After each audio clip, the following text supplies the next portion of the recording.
want to say to you, do not get discouraged. Not everybody will be happy for you. Not everybody will support you. Do not seek validation from your haters. You must always be a trendsetter and do not compete with anyone. Because if you compete, you run a risk of losing. As you look at a human being buying a bracelet of 450,000 and you think you can beat that, you don't know where that money comes from. You only know about your money. I always tell my son that I'm the richest man in the world. And he says, Dad, what do you mean? I say, I only know my bank balance. I don't want to know any other person's bank balance. After knowing it, what must I do with it? I don't care who's got which car. After knowing what must happen, I must buy that which my heart desire, not because I compete with someone else. Because competition is what is going to land us into trouble. Move at your own pace. Do not compete. Be a trendsetter. When you do that, you have no pressure. But let me tell you, if there is a wealth you are enjoying today, and it was accumulated within a short space of time, you must know you will never enjoy it. A proper wealth is a one that you must sweat and work for it. So much that when you lose power and you retreat to your farm, no one follows you at your farm. Because that time you are old, you have no power, you can't bribe this one, you can't do anything. That's the time when they come for you, when it is time to enjoy that wealth.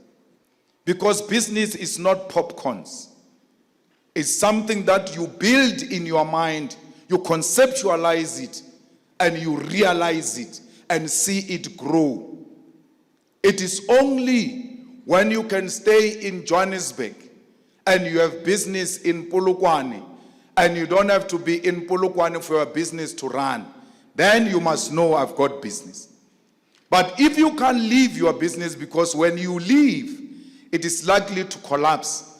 It's not business, it's self-employment. You ought to make sure that you build businesses that are sustainable and self-sufficient. Political power is not permanent. Doesn't matter how good President Mbeki was, it came to an end. Doesn't matter how President Zuma did for us all, it came to an end. You get millions and millions of money. You can't even show us an apartment that you bought, not as a home, but as an investment. Once you don't make money out of it, it's a liability. You have to put money where money is going to come from. But those who conceptualize business, those are the people that I respect and I always celebrate. Let's go and get every child to school. I want us to spend money on education. I want us to identify, all of us here, children who have nothing to do with us, and say, this one, I'm going to take to school until she graduates and hire her in my firm because I'm a business person. You give them education, you give them permanent solution to poverty and inequality.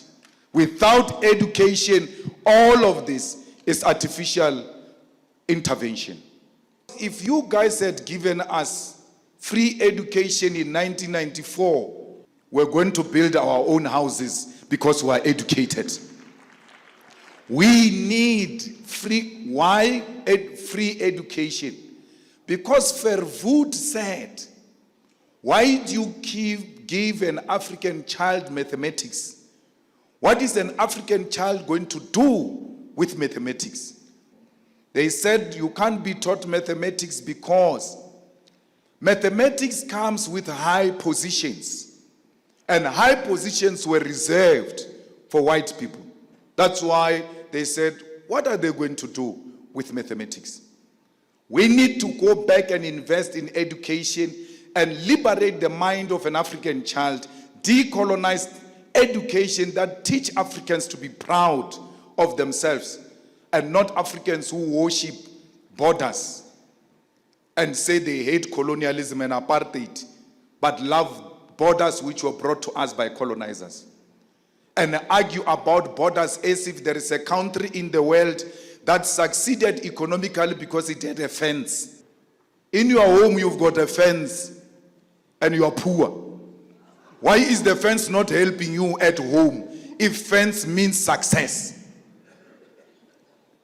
Why are we obsessed with hating each other as Africans instead of working together? There are so many opportunities all over Africa which you deny yourself because of the fence. And you know the fence, Southern Africa is some madness. Because really there is no fence, but there is a gate.